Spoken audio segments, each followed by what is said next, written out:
Good afternoon, everybody. Jill here with North Texas Vegetable Gardening, Canning Recipes, a little bit of everything, fixing to start our first freeze drying. And what we're gonna do is roast beef, gravy, and ham. Stay tuned. So we made those two roast in a crock pot, slow cooked it. It did cook down quite significantly, so I bet I'm only gonna have one tray of the roast beef.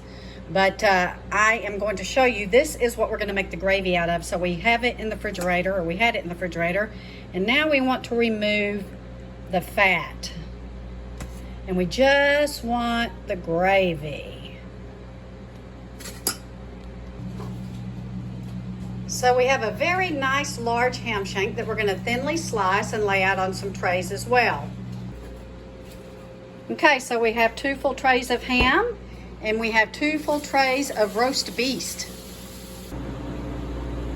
Okay, so now we have the cooling vacuum chamber setting going. Wait 15 minutes before loading our trays. So let's get a really good view of the consistency of our roast beef and our ham so we can see how it reconstitutes.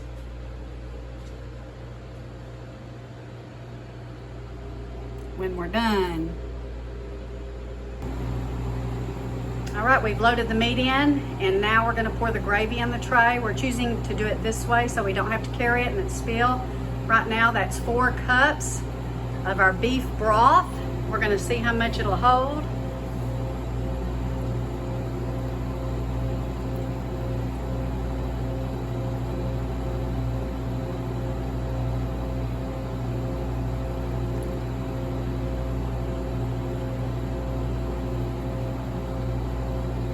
Okay, it looks like 4 cups is it. So now we have a good gauge for that. Okay, so far guys, it's pretty self-explanatory. We've got her set. We'll see how long it takes to go.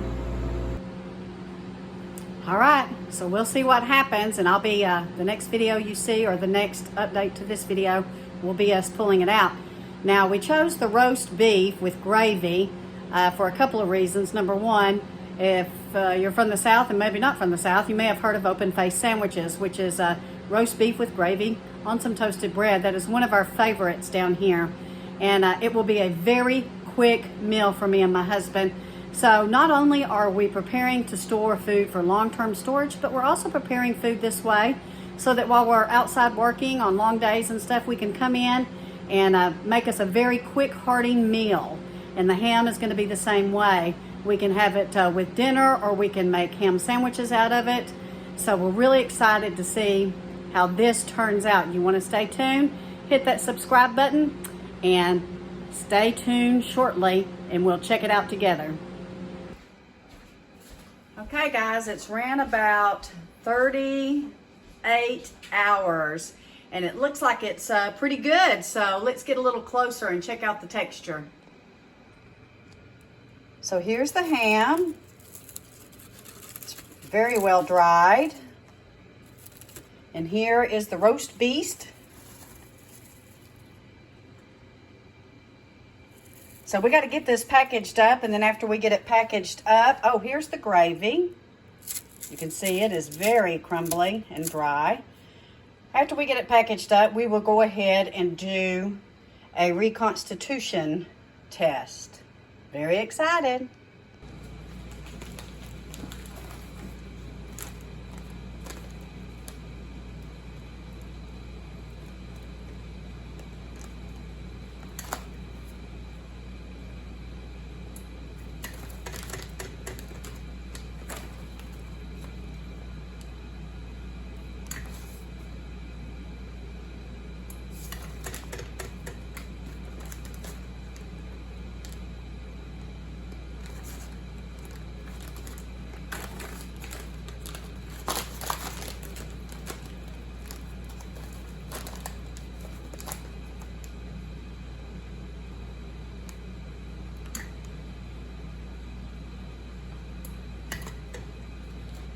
Okay, so we are having to use the impulse sealer. We couldn't use our vac pack because it sucks it down and crumbles it, but you can see we've gone ahead and labeled them, and we've got them sealed up. So let's do a taste test. So here's our ham. Here's our gravy, and you can see it's quite crumbly. And here's our roast beef. We're gonna add a little bit of water to them and reconstitute and then give them a taste test.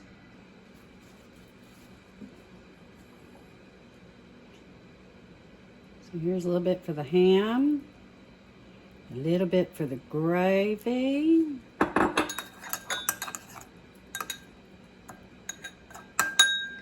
And a little bit for the roast beef.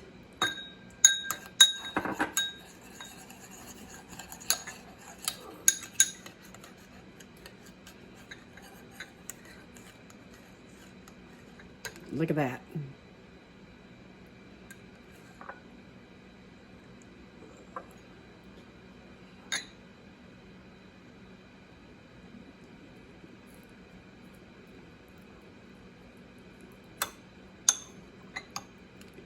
Boy, that puffed up quite a bit. The roast beef did. Which is roast beef, guys. My husband calls it roast beef. This is new to us, so I'm trying to figure out how much water to add to reconstitute, but you can see that's looking pretty good. And look at that gravy. Could have added a little bit less water and made it a little bit thicker, or whenever I heat it up, it'll probably thicken up if I wanted to make an open face sandwich. And here's the ham. It's looking like it's reconstituting really well.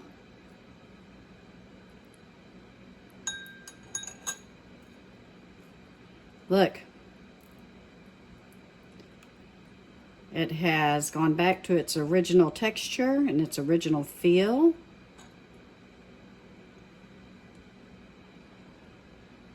So first, I'm going to taste the ham.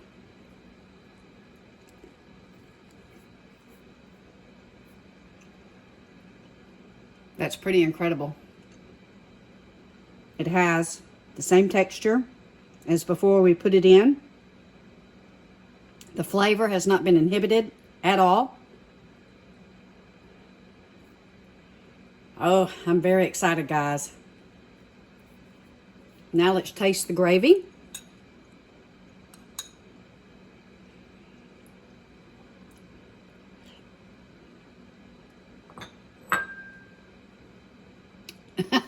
That's pretty incredible too. That gravy tastes just like my gravy whenever I make my roast beef in the crock pot.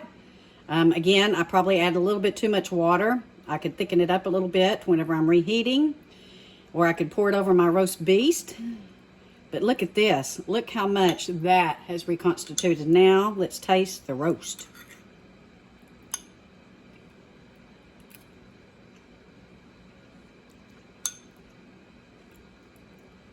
Wow. I'm very impressed. Now, if I wanted to, I could, again, heat this up, put it on some bread, heat the gravy up, and make some open face sandwiches, or I could just serve it with some mashed potatoes and gravy. I'm very impressed, guys. Very impressed with our first turnout.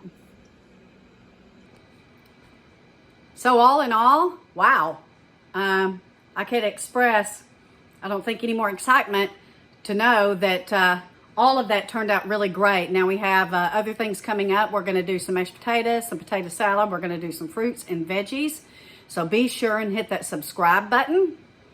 Guys, we got all kinds of things in store for that freeze dryer to help us get a little bit better prepared. But not just that, for the convenience of just adding some hot water and having a good, delicious meal that we made here at home, so we know what's in it. So stay tuned. We will be in touch more this weekend. Got lots of things going on with the garden that I want to talk to you about. So be sure and hit that subscribe button. Thank you very much. Have a great morning.